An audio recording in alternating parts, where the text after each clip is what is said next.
ഞങ്ങൾക്കറിയില്ല ഋഷി എവിടെയാണെന്നും അവനെ തിരികെ കൊണ്ടുപോകണേ. ഇതുവരെ കുഴപ്പമെന്ന് തോന്നുന്നു. കഴിഞ്ഞ കാര്യങ്ങളൊക്കെ മറക്കാം. പ്രഭാവതി മറന്നോളൂ, പക്ഷെ അരുന്ധതി ഒന്നും മറക്കില്ല. എന്താ നടന്നൊക്കെ ഞാൻ ഏറ്റു പറയട്ടെ.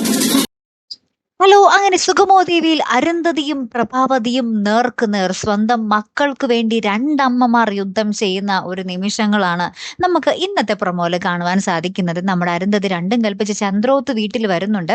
പ്രഭാവതിയോട് പറയുന്നുണ്ട്, എന്നെ മകനെ കാണാതായിട്ട് കുറെ ദിവസങ്ങളായി, എനിക്ക് ഇന്ന് അതിന് ഉത്തരം കിട്ടിയേ പറ്റൂ എന്ന് പറയുകയാണ്. അപ്പൊ നമ്മുടെ പ്രഭാവതി പറയുന്നുണ്ട്, ഋഷീനെ പറ്റി ഞങ്ങൾക്കൊന്നും അറിയില്ല അരുന്ധതി, നമുക്ക് പഴയ കാര്യങ്ങളൊക്കെ വിട്ട് കളയാം എന്ന് പറയുന്നുണ്ട്. ആ ഒരു പറച്ചിലിൽ തന്നെ നമ്മുടെ അരുന്ധതിക്ക് എന്തോ സംശയം മണക്കുന്നുണ്ട്. അരുന്ധതി പറയുന്നുണ്ട്, ഞാൻ എൻ്റെ മോനെയും കൊണ്ടേ ഇവിടെ നിന്ന് പോകൂ എന്ന് പറയുകയാണ്. ലാസ്റ്റ് നന്ദൻ കാണുന്നുണ്ട് നമ്മുടെ അരുന്ധതി വന്നിരിക്കുന്നതേ. അപ്പൊ നന്ദൻ പ്രഭാവതി ഇങ്ങനെ മാറ്റി നിർത്തി പറയുന്നുണ്ട്, അമ്മേ ഞാനെല്ലാം ആ മാഡത്തോട് തുറന്നു പറയട്ടെ, അപ്പൊ എനിക്കൊരു സമാധാനമാകുമല്ലോ എന്ന് പറയുന്നുണ്ട്. അപ്പൊ തന്നെ പ്രഭാവതി, മോനെ നീന്റെ തന്നെ കുഴി തോണ്ടല്ലേ എന്നൊക്കെ പറഞ്ഞ് നമ്മുടെ നന്ദനെ അരുന്ധതിയുടെ മുന്നിൽ നിന്നും മാറ്റി മാറ്റി നിർത്തുവാട്ടോ. ലാസ്റ്റ് നമ്മുടെ നന്ദൻ പറയുന്നുണ്ടോ ഇല്ലയോ എന്ന് അറിയില്ല, കൊട്ടക്കൽപ്പിൽ നമ്മുടെ അരുന്ധതി നിൽക്കുന്ന ഒരു സ്റ്റില്ലാട്ടോ നമുക്ക് ഏറ്റവും ഒടുവിൽ കാണുവാൻ സാധിക്കുന്നത്. കാത്തിരുന്ന് തന്നെ കാണാട്ടോ. അടുത്തൊരു വീഡിയോയുമായി വരുന്നത് വരയ്ക്കും ഹെറാം ദി മലയാളി സൈനിങ് ഓഫ്.